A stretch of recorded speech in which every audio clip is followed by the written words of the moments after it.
अच्छा जी, अब हम बनाते हैं स्ट्रक्चर ऑफ ब्रेन। तो सबसे पहले हमने थैलेमस से शुरू करना है। ये देखें, इस तरह से इसको बना लेंगे।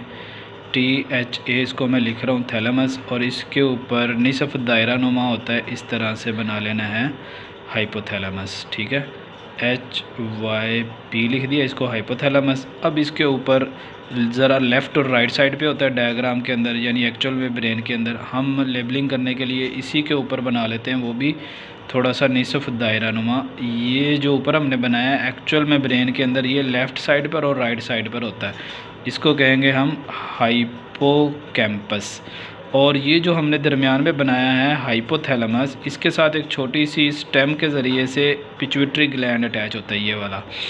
अब इसके बाद देखो, यहाँ पर जो ब्रेन की बैक साइड बन जाती है, एंड वाली साइड बन जाती है, यहाँ पर जिसको ये मैंने डार्क सा डॉट फिल कर दिया, ये होता है अमेगडाला।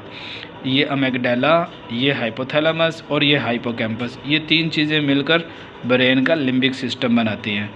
अब इसके बाद ब्रेन का ये वाला जो पोर्शन होता है, जो यहाँ पर मौजूद रहता है, ये कहलाता है मिड ब्रेन। ये वाला सारा मिड ब्रेन होगा। अब देखें, यहाँ से सेरिबरम ब्रेन का हिस्सा जो बड़ा है वो शुरू होता है, और ये पूरे इसी तरह से आधा दायरा नुमा जितना पोर्शन बन जाता है। तो ये ब्रेन के अंदर इस तरह से फैला हुआ नज़र आता है। इसके अंदर ये जो जितने भी फोल्ड हमने बनाए हैं, ये जो सारे फोल्ड्स हैं, ये मुख्तलिफ़ तरह की सेंसरी इन्फॉर्मेशन के सेंटर हैं। मसलन कोई यहाँ पर टच का फोल्ड है, कोई यहाँ पर विज़न का फोल्ड है, कोई पेन का हिस्सा बनता है। इनको कन्वोल्यूशंस कहते हैं, और ये सारे फ्लूइड से भरे रहते हैं, जो इनका जो है वो कहलाता है सेरिब्रो स्पाइनल फ्लूइड। अब इसके ऊपर ब्रेन की प्रोटेक्शन के लिए नेचर ने, यानी अल्लाह ताला ने, 3 झिल्लियाँ इसके ऊपर बनाई हुई हैं। इस तरह से ये 3 झिल्लियाँ इसकी प्रोटेक्शन करती हैं, हिफाजत करती हैं। इन झिल्लियों को हम मेनिंजेस का नाम दे देते हैं। ठीक है, इस तरह से इसको बना लेंगे। और फिर इसके बाद बाहर की तरफ इस तरह से ज़रा थोड़ा सा गैप दे के बड़ा सा बना लेंगे स्ट्रक्चर।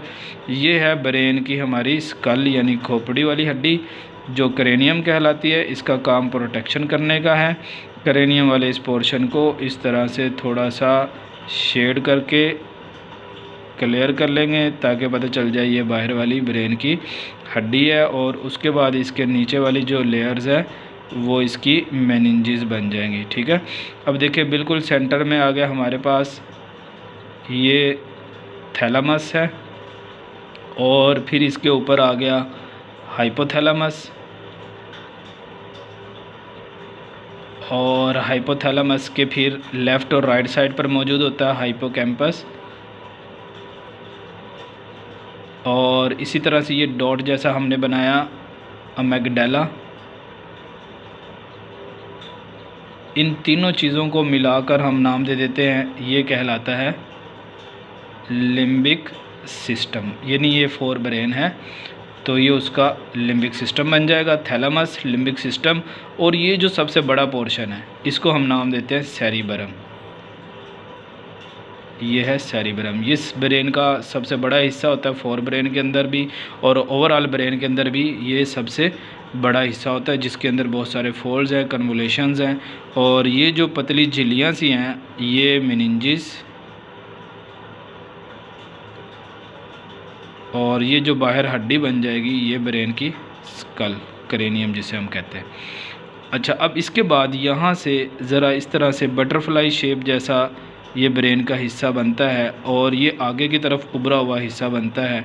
इसको हम नाम दे देते हैं, ये पोन्स कहलाता है। देखो, ये वाला जो इतना सा पोर्शन है, जिसको ये मैंने डॉटेड एरिया से फिल किया, ये आगे की तरफ उभरा हुआ हिस्सा है, ये पोन्स कहलाता है। और ये जो बकिया इसके पीछे वाला हिस्सा मैंने बनाया, जैसे ये गोल घूमते वाला चक्कर सा बना है, ये वाला जो पोर्शन है सारा, ये हाइंड ब्रेन होता है। और दरमियान में ये वाला जो पोर्शन है, ये वाला, इसको हम कहते हैं, ये है मिड ब्रेन। ये आ गया मिड ब्रेन, और ये हो गया हाइंड ब्रेन का बैक वाला हिस्सा, सेरिबेलम। और ये इसका आगे की तरफ उभरा हुआ हिस्सा आ गया पोन्स। और ये जो रॉड जैसा स्ट्रक्चर है, इसको हम कहते हैं मिडोला ओब्लांगेटा। तो इन 3 चीज़ों को मिलाकर हम कहते हैं, ये बन जाता है हमारा हाइंड ब्रेन। तो ये है हमारे पास ब्रेन का सारा स्केच। इस तरह से इसको बना के याद करना है।